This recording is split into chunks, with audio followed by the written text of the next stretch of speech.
เผา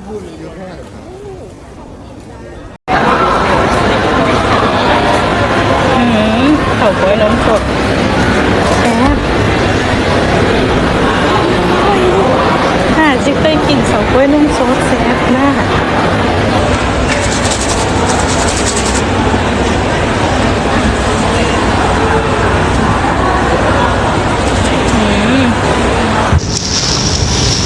สบายดีทุกคนตอนนี้คือกำลังกลับเลยเนาะทุกคนเลิกงานแล้วเบิดสภาพเลยตอนนี้เฮากำลังสิไปนั่งรถเมล์กลับเนาะทุกคนวันนี้เลิกงานตรงเวลากระบตรงปันไดเลทหน่อยหนึ่ง8:09 นาทีเนาะทุกคนนี่กันนาลีมาเริ่มงานได้ประมาณ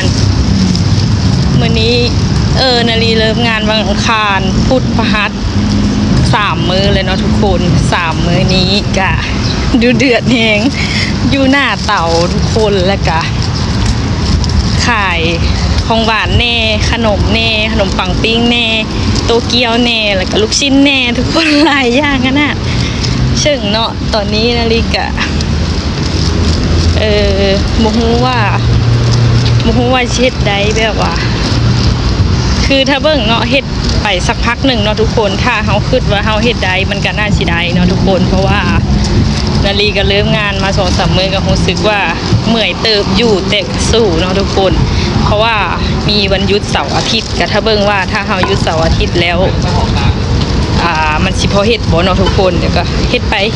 เรื่อยๆเนาะทุกคนเพราะว่ามีวันหยุดมีเวลาแล้วก็ค่าแห้งก็สมเหตุสมผลเนาะค่าแห้งก็สมเหตุสมผลเนาะทุกคนแล้วก็หั่นแหละนาฬิกาลองเบิ่งว่าสิเป็นอะไรนะทุกคน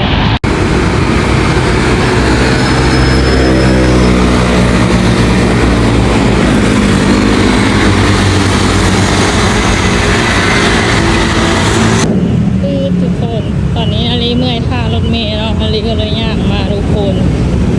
ตอนนี้มาฮอดสยามย่างมากับฮอดอยู่แต่ว่ามันสิเมื่อยหน่อยนึงนะทุกคนแต่กะ